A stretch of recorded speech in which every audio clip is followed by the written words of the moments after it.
É muito bom estar com os irmãos novamente e mais uma vez compartilhando a palavra dele.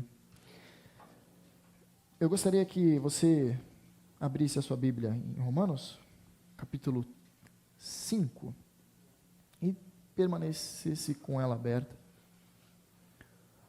O tema da nossa mensagem é a vida feliz. E até um título um pouco pretensioso em falar sobre felicidade, sendo que várias pessoas possuem diversas concepções sobre o que é ser feliz. Mas até o termo felicidade tem esse tipo de discussão no meio cristão. E também fora, as pessoas também divergem sobre o que é a vida.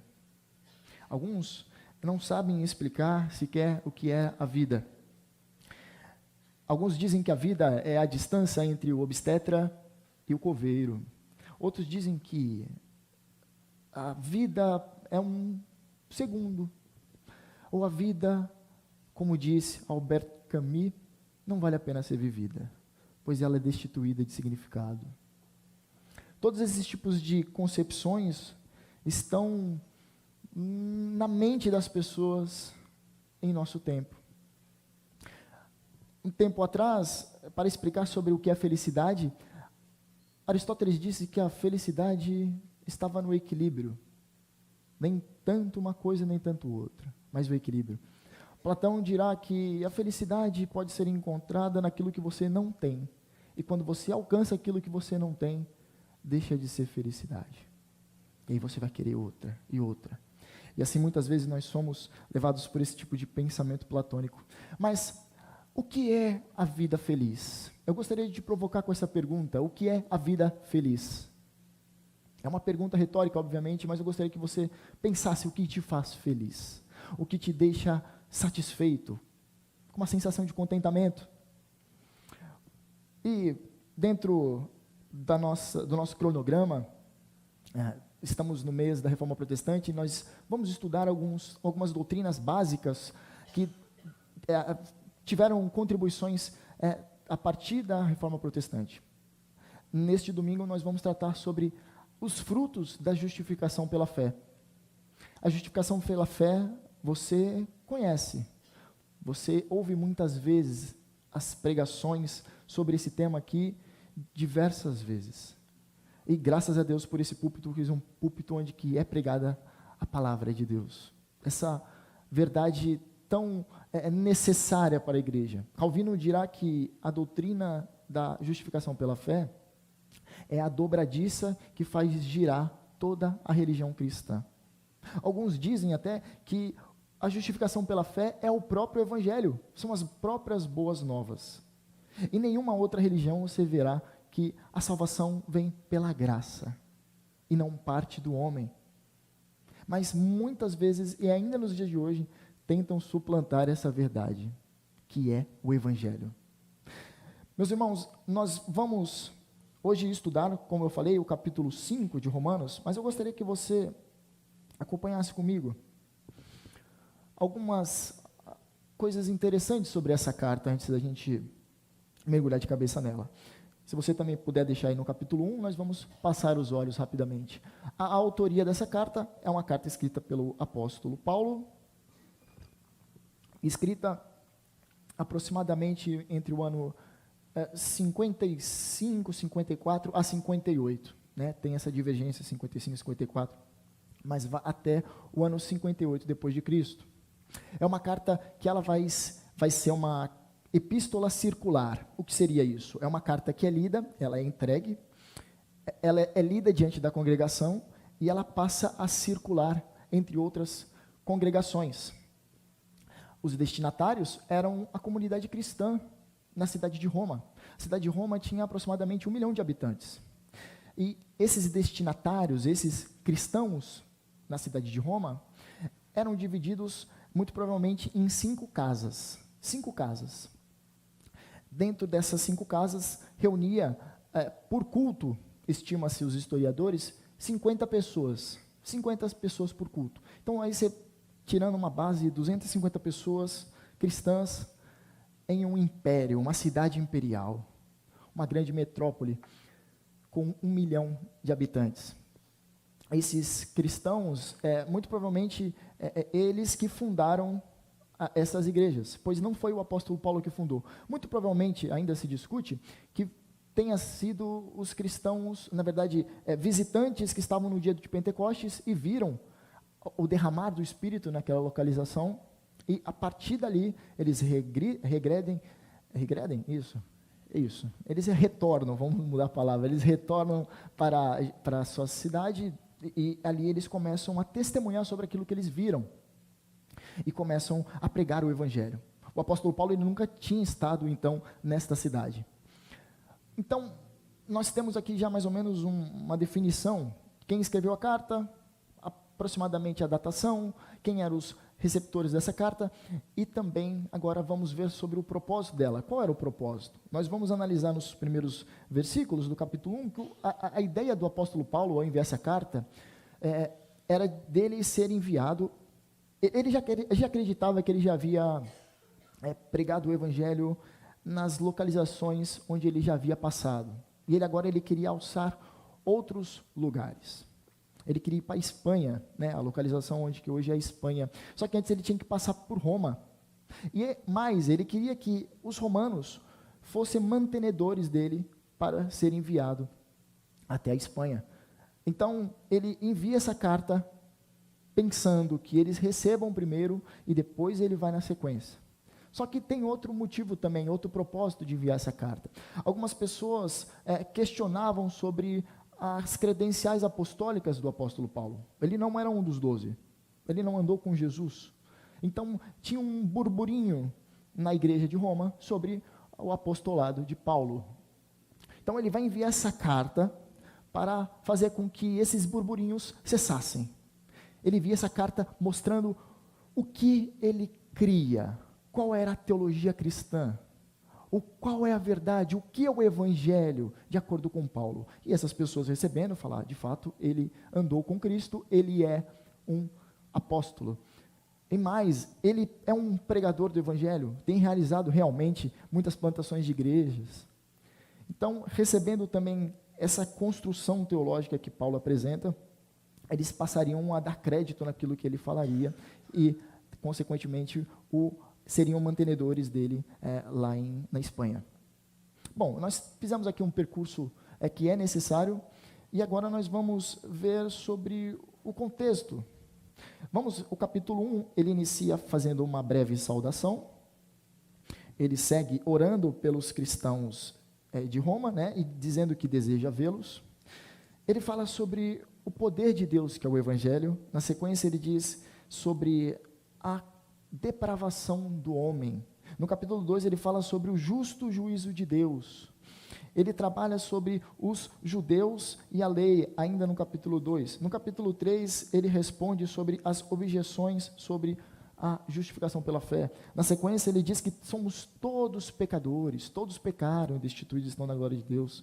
Ele segue ainda descrevendo sobre a justificação pela fé em Cristo Jesus. No capítulo 4 ele vai dizer que Abraão foi justificado pela fé, e fala também sobre a promessa da fé. E até, então, finalmente, nós chegamos no capítulo 5, e nós leremos do versículo 1 ao versículo 5.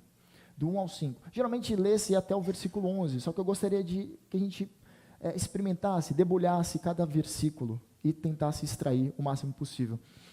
É interessante também entender a divisão que o apóstolo Paulo faz dessa carta. Do capítulo 1 ao capítulo 8, ele vai tratar temas básicos sobre a depravação do homem, sobre a justificação pela fé, sobre a salvação.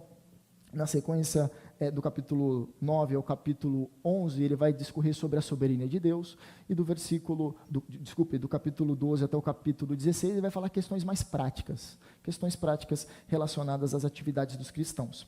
Qual uma ideia dessa série de mensagens sobre a reforma protestante?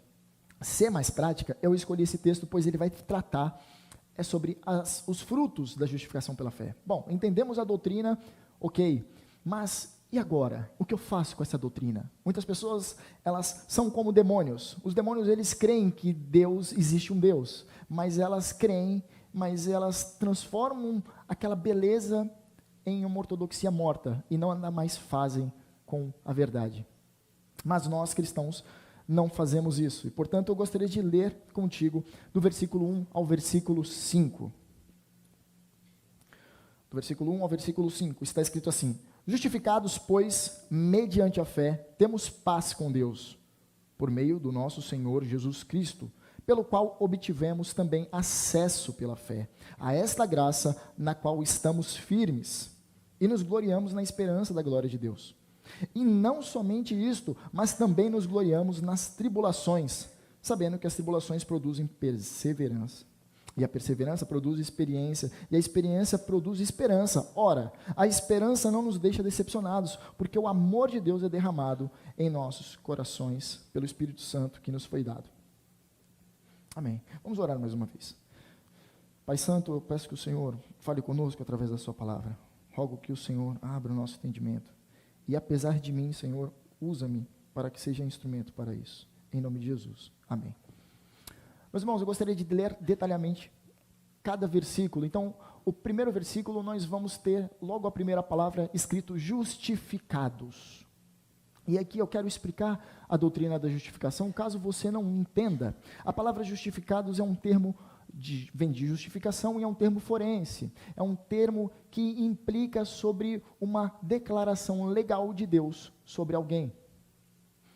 Se você quer ser salvo, você tem que realizar uma série de preceitos religiosamente, sem falhar em uma vírgula. Se você falhar em uma vírgula, você está condenado. Mas nós não temos poder para isso. Nós não temos como fazer isso. E tentando ser justificados por meio dessas ações, por meio desses cumprimentos de preceitos, quando nós chegamos diante do tribunal de Deus, nós somos declarados culpados. Culpados por conta do pecado, que traz separação entre eu e o Senhor. Só que o Senhor, na sua infinita graça e misericórdia, proveu um cordeiro imaculado, o cordeiro que João Batista dirá que é o cordeiro de Deus que tira o pecado do mundo. Ele envia esse cordeiro, sem nenhum pecado. Esse cordeiro Cristo vai e cumpre toda a lei. Ele diz, eu vim para cumprir a lei, assim ele disse. Todos os preceitos da lei, assim ele fez. Então, este Senhor, ele é crucificado injustamente. E aquele sangue que é vertido no madeiro, na cruz do Calvário, serve para remir os nossos pecados. No momento quando Jesus se coloca na cruz, muitas pessoas assistindo o filme talvez pensam que o mais horrível daquela morte foi as cusparadas que Jesus recebia, ou então a nudez que ele teve que estar, ou mesmo os açoites, as humilhações, os golpes que ele assim tomava, o abandono total dos seus amigos. Mas havia algo muito pior do que isso: a ira de Deus sendo derramada no Filho. A ira do Pai sendo derramada completamente no Filho. Fique imaginando mais ou menos um trem desgovernado, atingindo completamente uma criança indefesa, com seu corpo frágil. O Senhor, quando Ele transpira gotas de sangue no Getsêmani, não é porque Ele estava com medo da traição que ali vinha. Não era por conta da humilhação que Ele sabia que passaria. Era por conta da ira de Deus que seria derramada sobre Ele. Então, como assim justificados? Porque no momento quando eu creio em Cristo, eu sou acrescentado como justo diante de Deus, não por conta dos meus méritos, mas por conta dos méritos de Cristo, por conta dele, Ele que toma sobre si todas as nossas culpas.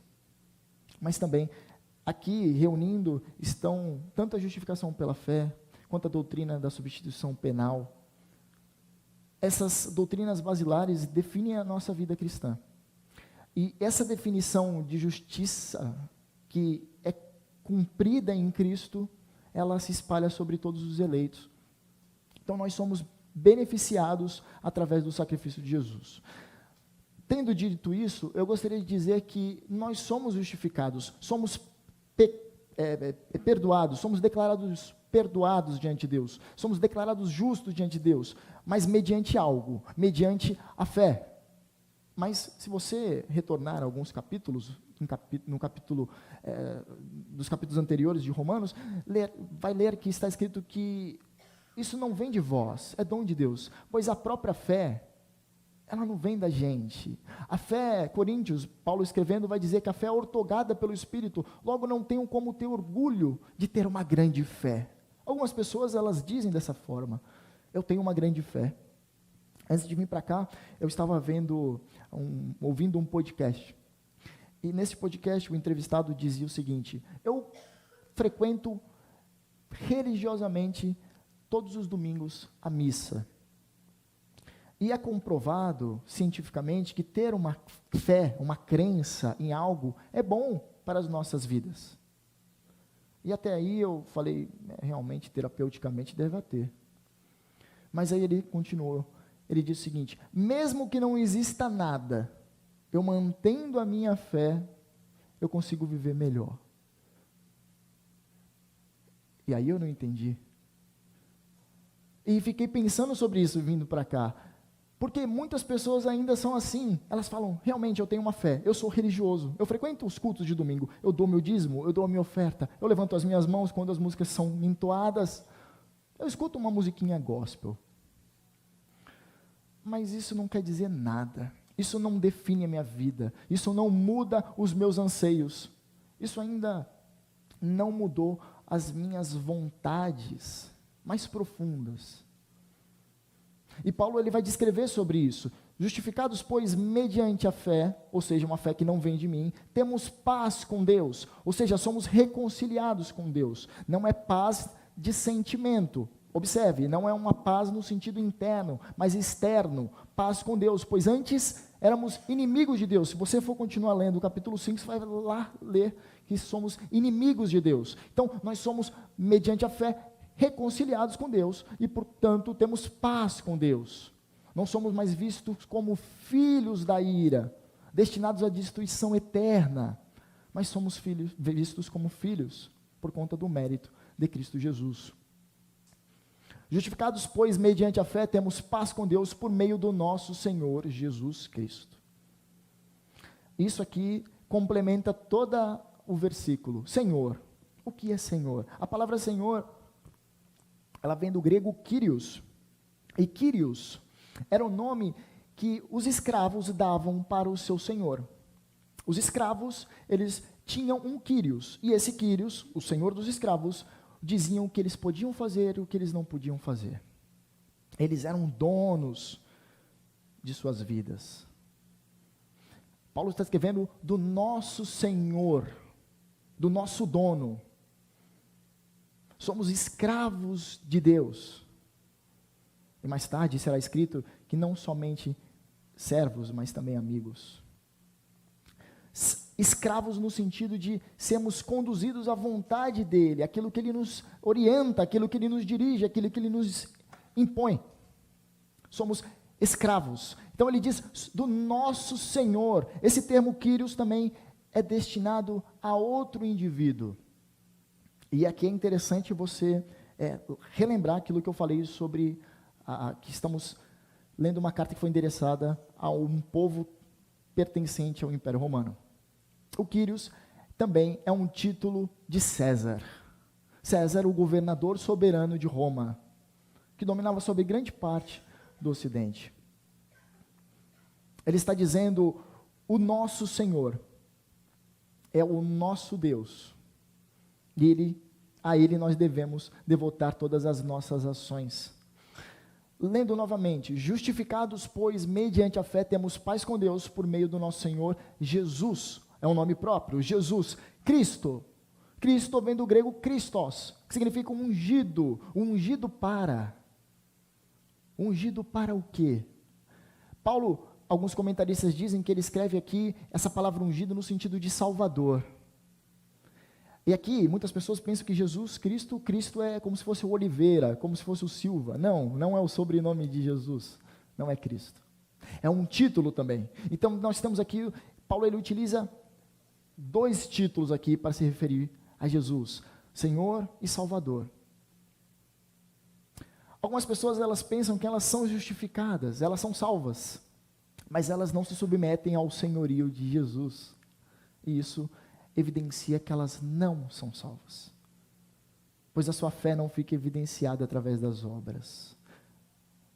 Não dão demonstrações, não dão frutos de arrependimento. São pessoas que não nasceram de novo, pessoas que estão indo ao inferno, às vezes até de banho tomado, pois passaram pelo batismo, mas elas vão para o inferno.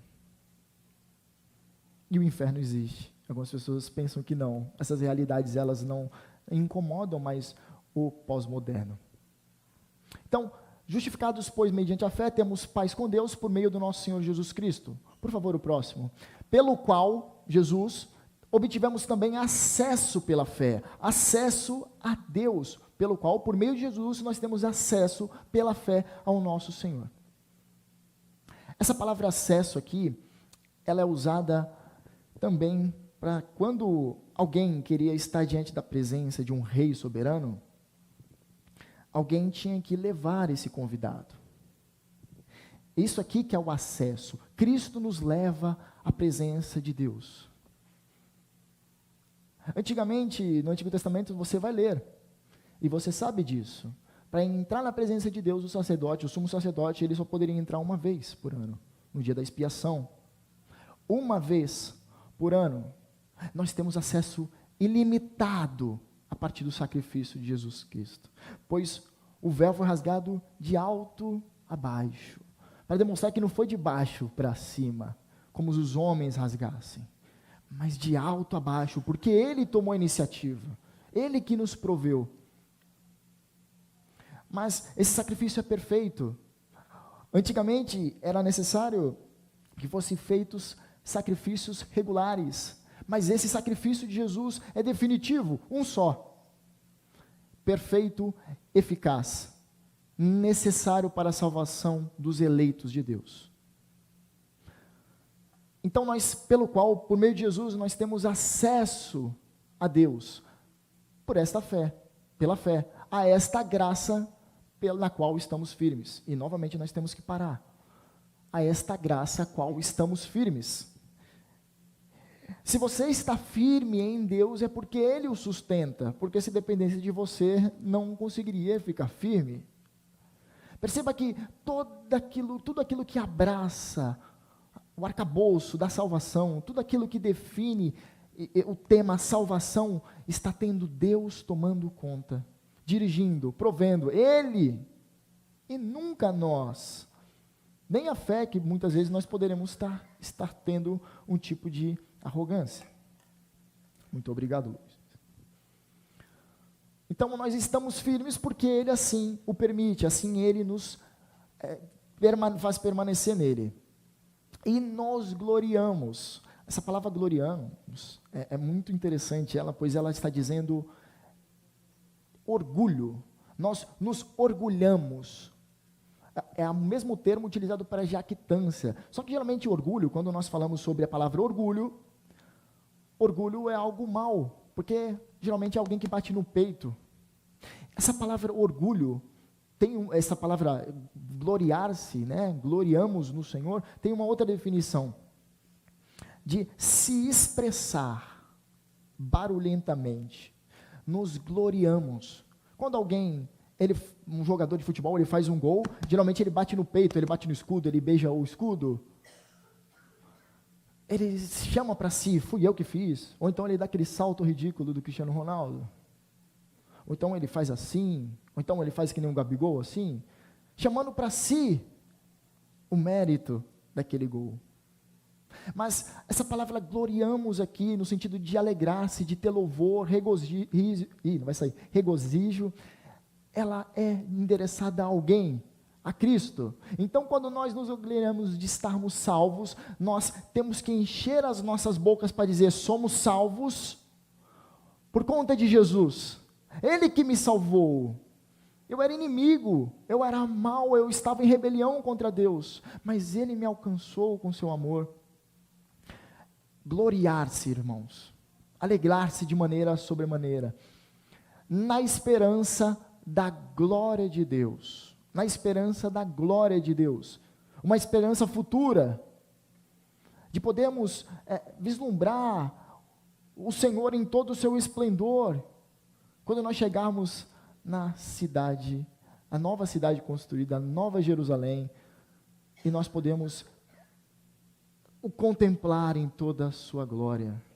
E eu não sei você, mas eu anseio tanto por esse dia.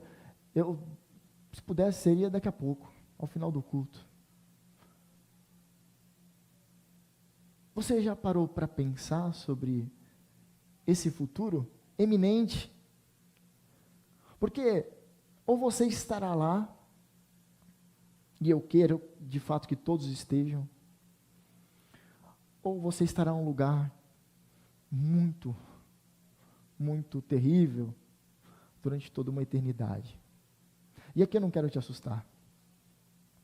Esperança da glória de Deus. Essa glória de Deus, ela pode ser manifestada dessa forma, mas também no novo corpo que nós teremos. Seremos revestidos de incorruptibilidade, irmãos. Não teremos mais corrupção no nosso corpo.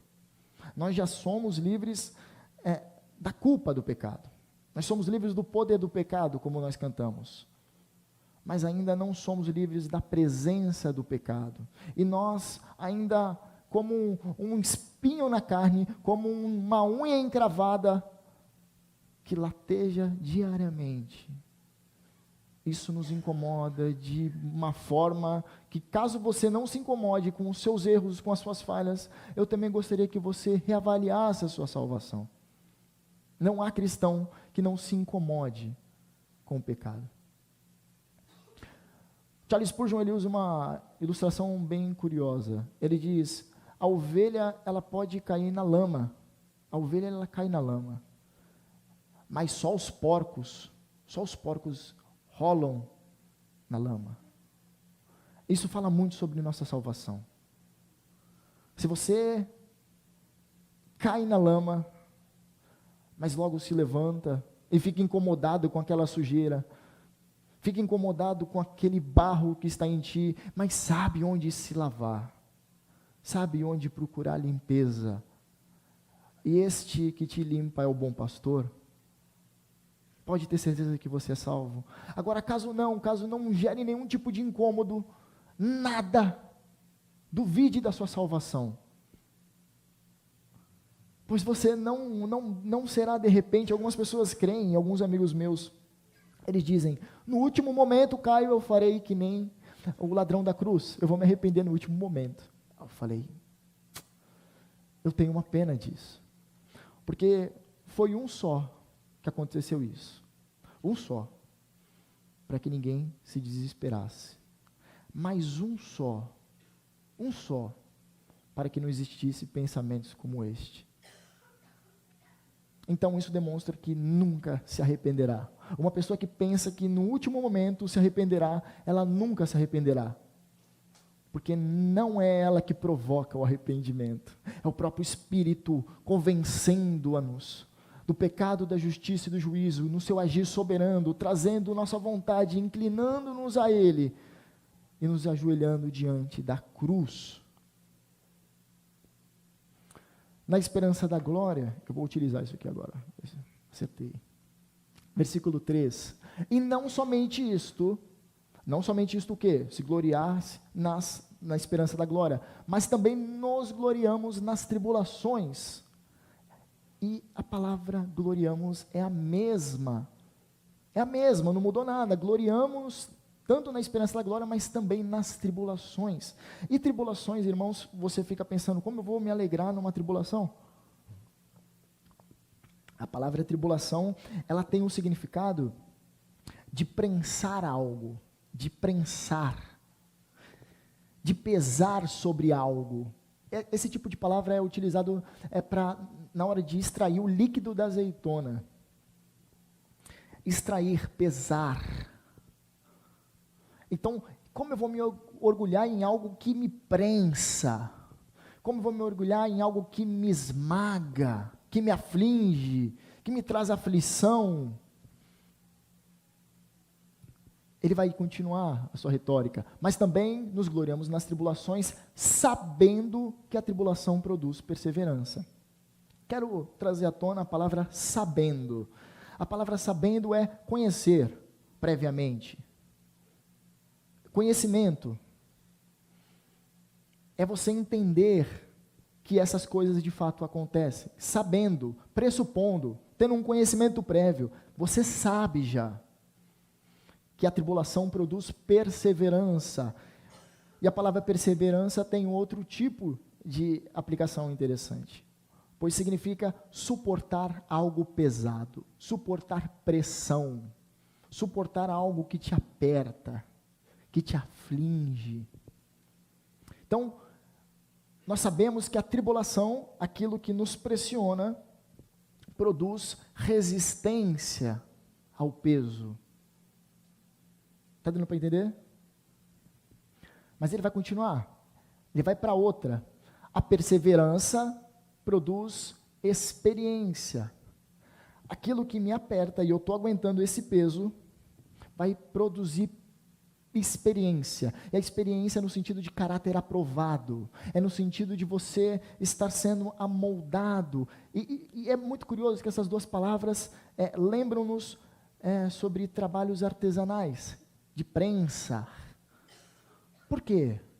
Porque o sofrimento, a tribulação, as aflições têm uma característica, elas servem para nos moldar, nos achatar. Essa função artesanal que eu mencionei, tem por detrás um artesão, um grande artesão, aquele que é chamado de oleiro, pelas Escrituras. E você, nas mãos dele, é um barro, sendo formado como a vontade e assim ele quer. Então, acabamos de ler que essa tribulação, ela vai produzir-nos uma perseverança, e essa perseverança vai produzir experiência, a experiência vai produzir esperança, todas ligadas uma coisa à outra. Essa esperança é a esperança daquilo que nós não recebemos, mas temos certeza de que iremos receber. Não é uma esperança no sentido de, bom, eu espero que o meu chefe, ele perceba que eu tenho sido um bom funcionário, então por isso ele vai me dar um aumento. Não, ele não vai te dar um aumento. Essa esperança, ela é fundamentada em algo. Essa esperança é fundamentada no próprio Deus. Ele vai continuar dizendo assim: ora, a esperança não nos deixa decepcionados, porque o amor de Deus é derramado em nosso coração pelo Espírito Santo que nos foi dado. A esperança não te deixa decepcionado, por quê? Porque é o próprio Senhor que assim o prometeu, aquele que não mente, aquele que não se engana, aquele que tem o controle sobre todas as coisas, e aquele que ele que proveu a salvação para ti. Perceba que uma coisa está ligada na outra. E da mesma forma que não existe salvação sem tribulação, não existe vida eterna sem morte. Há exceções quando ele retornar. Mas perceba essa ligação que Paulo coloca aqui. Nós vemos que a tribulação produz perseverança. A perseverança produz experiência. A experiência produz esperança. Vamos de novo. Eu quero que você grave isso. Porque está falando sabendo. E eu quero que você saia daqui sabendo. A tribulação produz perseverança. A perseverança produz experiência. A experiência produz esperança. E essa esperança, ela não nos deixa decepcionado, porque o próprio Senhor, ele vai derramar o seu amor nos nossos corações, nos selando com o seu Espírito, o penhor da nossa salvação, aquele que nos sustenta, aquele que está conosco todo o tempo. Então, quando você pensa sobre salvação, você fala: nossa, eu posso perder a salvação? Não, você não pode perder a salvação, pois aquele que começou a boa obra, ele é fiel e justo para concluí-la. Não há como. E esse medo de perder a salvação é extinguido. E isso na época de Lutero, quando ele vai contrário a todas os ritos, todas as maneiras de salvação, e principalmente contra aquilo que estava em voga, que era as indulgências, muito propagadas pelo marqueteiro da Igreja Católica, que era o Tetzel. Ele vai dizer, não, não é assim. No momento quando Lutero ele começa a estudar a carta aos Romanos, esta que nós estamos lendo aqui, ele chega no capítulo 1, ele começa a ter outras impressões. Na verdade, anteriormente, quando ele começa a ler Salmos, ele começa a ter outra impressão sobre quem é Cristo. Quando ele chega na carta aos Romanos, abre o entendimento dele. A carta aos Romanos é chamada da seguinte maneira: alguns dizem, bom, tem o Evangelho segundo Mateus, tem o Evangelho segundo Marcos, tem o Evangelho segundo Lucas, tem o Evangelho segundo João, esse aqui é o Evangelho segundo Paulo, e Paulo ele detalha todas essas coisas que nós temos que conhecer, e levar no nosso coração, sabendo que a tribulação que nós passamos, produz perseverança, e essa perseverança produz experiência, ser forjado. Uma espada, quando ela é forjada, eu tenho essa mania de ficar vendo coisas aleatórias no YouTube, mas uma espada, para ser forjada, ela precisa de muito metal, e o ferreiro fica ali batendo, e ele coloca mais metal, e ali ele continua amassando, e era um bloco desse tamanho de metal, e começa a comprimir, e fica pequenininho, e ele coloca mais, e aquilo ali vai batendo, é assim as nossas vidas, por isso que nós sofremos, e nós sofremos, irmãos. Mas eu não estou falando para você se alegrar com a dor. Eu não quero que você se alegre com a dor. Seria uma inversão completa da natureza humana. Nós não somos masoquistas. Mas quando nós vemos aquilo que nos causa dor, eu vou usar uma frase do Jonas Madureira, você tem que olhar para aquela fraqueza, olhar para aquilo que te causa dor, dar um beijo naquilo ali que te causa dor, e falar, obrigado, porque você veio, pois é você que me coloca aos pés da cruz.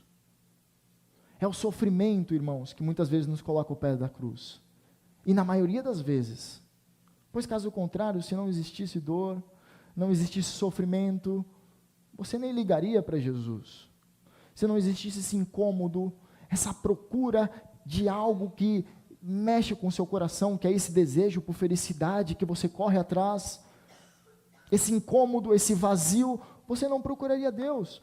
Blaise Pascal vai falar o seguinte, todo homem tem desejo por felicidade, porque ele é infeliz, todo homem nasce infeliz, e ele então, ele tem um desejo por felicidade, então ele procura em todas as coisas felicidade, só que ele não encontra a felicidade. E esse desejo de possuir algo é um vazio muito grande, que só pode ser preenchido com o próprio Deus. Nós nunca estamos satisfeitos quando nós não encontramos o Senhor, ou melhor, quando Ele não nos encontra. Gostaria de passar para as aplicações, são bem breves. Esta é uma frase de Agostinho, que está em Confissões. Está escrito assim, esta é a vida feliz. Presta atenção, esta é a vida feliz. Alegrar-se em ti, de ti, por ti. Essa é a vida feliz e não há outra. Não há outra vida feliz que não está em Cristo. Não há. Os homens, eles podem procurar meios, artifícios, eles podem dizer que estão alegres, contentes, felizes, satisfeitos naquilo que eles podem produzir, mas eles não estão. Eles podem até passar uma vida se enganando, mas no último minuto, no último suspiro, eles vão olhar para trás, e talvez, se eles pudessem escrever uma carta, eles escreveriam, com outras palavras, o livro de Eclesiastes, dizendo que conheceram todas as coisas, mas era tudo vaidade, era tudo fumaça, era tudo fugaz, não era palpável, não era verdadeiro. Mas quando um homem encontra Cristo, ou melhor, quando Cristo encontra um homem, a mudança é transformada em nossos corações, e no momento de tristeza, há esperança. e nós olhamos para frente, para o autor e consumador da nossa fé. Novamente eu vou ler: esta é a vida feliz, alegrar-se em ti, de ti, por ti. Essa é a vida feliz e não há outra. E aqui, 3 aplicações, irmãos, que esse texto ele nos proporciona. Somente em Cristo nós somos reconciliados com Deus. É verdade, nós acabamos de ler isso. Mas muitas pessoas cristãs, elas sabem que o próprio Deus os perdoou. E elas sabem que foram justificadas. Mas elas não conseguem se perdoar. Elas não conseguem se desculpar sobre o que fizeram no passado. Então elas carregam fardos enormes. Elas vivem sempre olhando para trás, para o retrovisor do carro. Elas não conseguem olhar para frente. Meu irmão, minha irmã, se você é uma pessoa dessa, eu gostaria de te lembrar que o seu Senhor te perdoou. O seu amado te perdoou. E não há por que você carregar esse fardo. Esse fardo já foi lançado na cruz. Cristo foi punido pela tua culpa. Deixe de lado essa teimosia. Eu sei que é difícil. Mas hoje você é a nova criatura. As coisas passadas já foram. Eis que tudo se fez novo. Deixe de olhar para trás. Olhe para Cristo. Olhe para o nosso Senhor. Eu coloquei ali em cima a frase do Agostinho: esta é a vida feliz, alegrar-se em ti. Pois nós somos justificados, somos reconciliados com Deus e estamos livres dessa culpa e do poder do pecado. Nós estamos livres dessa culpa que muitos carregam e não deveriam mais carregar. Somente em Cristo nós somos reconciliados com Deus. A outra aplicação é: somente em Cristo nossa vida encontra sentido. E de fato não há sentido na vida. Esse primeiro autor que eu disse, Albert Camus, ele escreve um livro, O Estrangeiro. E nesse livro ele vai detalhar em poucas páginas e querendo empregar ali a sua filosofia do absurdo, que a vida é um absurdo, a vida não tem sentido. Pois de fato, se não existe Deus, se Deus é uma invenção do homem, não há sentido para viver e a vida não vale a pena ser vivida. Não há. Para que quando você chega do trabalho cansado, você se encontra com a sua esposa e a abraça, ou olhe para seus filhos e o abraçam?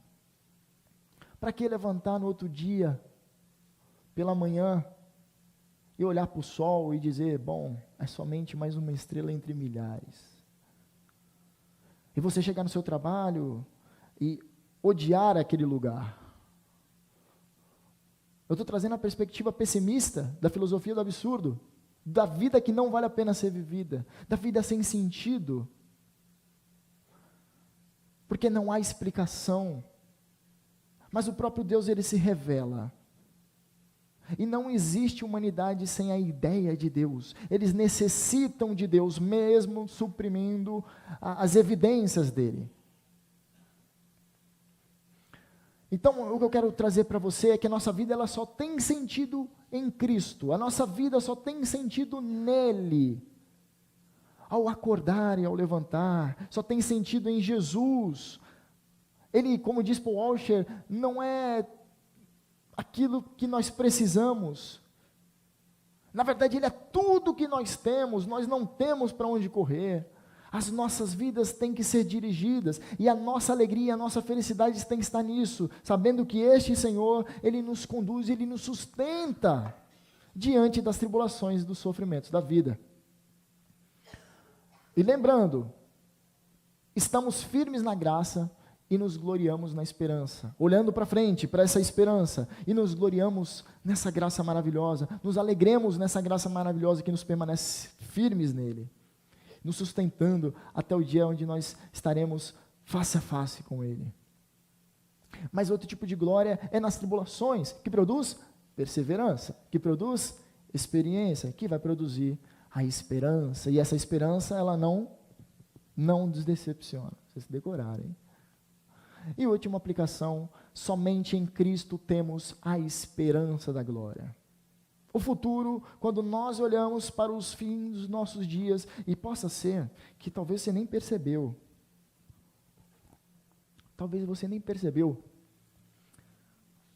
que algum tempo atrás, eu quero que você lembre um tempo atrás, foi a última vez que você brincou com seus amigos na rua.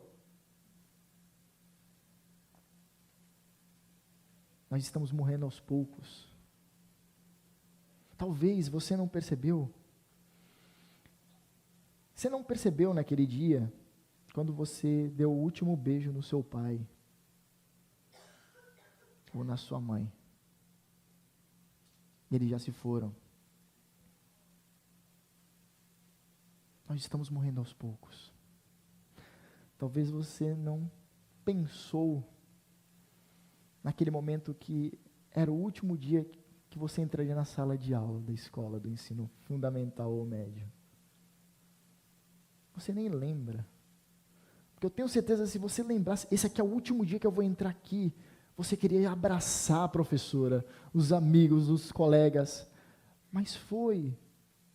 Nós temos morrido aos poucos. Talvez foi o último dia que você viu aquele amigo querido, e você não o verá mais. As coisas, elas vão esvaindo, a nossa vida é neblina, a nossa vida é fumaça, a nossa vida dissipa. Mas nós não andamos olhando para trás, nós andamos olhando para frente, olhando para o nosso futuro, e o nosso futuro é glorioso, irmãos. Nós estaremos face a face com o nosso Senhor, não haverá mais choro, não haverá mais dor, não haverá mais lamento, não haverá. Isso tem que queimar os nossos corações. Somente em Cristo temos a esperança, essa esperança da glória, da manifestação completa da glória de Deus, e onde nós estaremos juntos, eu e você, mesmo você torcendo por Corinthians, por toda a eternidade juntos, nos alegrando na presença de Deus. E esse culto aqui, esse culto será eterno diante dele, e não haverá mais ninguém olhando para o relógio, para chegar em casa e assistir o Fantástico. Que programa ruim. Não haverá, você não vê a hora de ir para casa. Nós estaremos constantemente diante dele. Esta é a vida feliz, alegrar-se por ti. O último slide que eu gostaria que você gravasse. A felicidade não está em nós, não está em nós. Nem fora de nós, não está em nós e nem fora de nós, nas coisas, mas em Deus. A felicidade está em Deus, tanto fora como dentro de nós. Isso quer dizer que o Senhor é o mediador entre tudo o que nós vivemos nessa realidade. Quando eu amo alguém, eu amo por conta dele. E isso aqui é libertador, porque você pode comer uma comida gostosa, e você vai amar aquela comida gostosa, não por conta da comida gostosa, porque a felicidade não está naquela comida gostosa, a felicidade está em Deus. E todas as vezes você vai usar, e eu já usei esse tipo de ilustração, como se fosse uma espécie de um triângulo. Você primeiro vai olhar para aquilo que você gosta, mas antes você vai olhar para aquele que é o Senhor, pois a felicidade está nele, e aí depois você vai olhar para aquilo ali que você gosta. A felicidade está nisso. O Senhor tem que ser o mediador das nossas vidas, em todas as coisas, não somente Jesus é o nosso mediador entre Deus e nós, sim, mas Ele é o nosso mediador entre tudo que existe. Uma água, quando eu bebo, eu falo, Ele pensou nisso. O sofrimento torna-se diferente, a alegria torna-se diferente. Perceba que quando tem Cristo, as nossas vidas são transformadas e devem ser transformadas. a experimentar todas as coisas através desse prisma. O Senhor, Ele nos sustenta, a felicidade está nele. E esta é a vida feliz e não a outra. Amém? Gostaria de orar com os irmãos.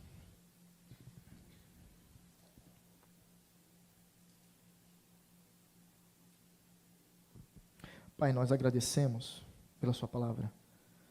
Nós agradecemos, pois ela continua falando aos nossos corações. Os primeiros que receberam esta carta, alguns anos depois, eles foram devorados por feras. Eles foram ridicularizados. Eles foram envolvidos em pinche e atearam fogo neles. Eles foram objeto de escárnio. Muitos foram crucificados. Mas havia uma alegria no coração desses romanos. Era uma esperança. Era a esperança da glória. E essa esperança, rogamos, Pai, coloque em nosso coração. Senhor Deus, quando nós olharmos para as nossas tribulações, para as nossas aflições, para as pressões diárias, para os nossos medos, para os nossos conflitos cotidianos, Senhor, para aquilo que nos comprime, lembremos que as tribulações, elas produzem a persistência, e nós persistiremos, nós suportaremos, pois é o Senhor que está nos sustentando. Nós estamos firmes, pois é essa graça que nos envolve, e nós persistiremos. E ao persistirmos, vai gerar experiência, vai gerar um caráter moldado, conforme o seu, que suportou todo o sofrimento que seja imaginável, o Senhor suportou, e até aqueles que nós não conseguimos imaginar, pois como nós acabamos de cantar, nós não saberemos o preço dos nossos pecados naquela cruz. Nós sabemos que foi um alto preço, o sangue do Cordeiro que foi derramado, mas nós não temos dimensão do sofrimento que Cristo suportou. Então essa perseverança vai gerar experiência, e essa experiência, ela vai gerar esperança. Essa esperança não nos decepciona, pois o Senhor derramou em nossos corações o teu amor, pelo teu Espírito, e esse Espírito que nos sustenta e está conosco, está guiando a igreja, está conduzindo a igreja, está sustentando a igreja, está fortalecendo a igreja, está dando a nós um dia, cada vez, uma nova esperança, que permanece inabalável, pois é a esperança da glória. Nós te louvamos e te agradecemos, em nome de Jesus.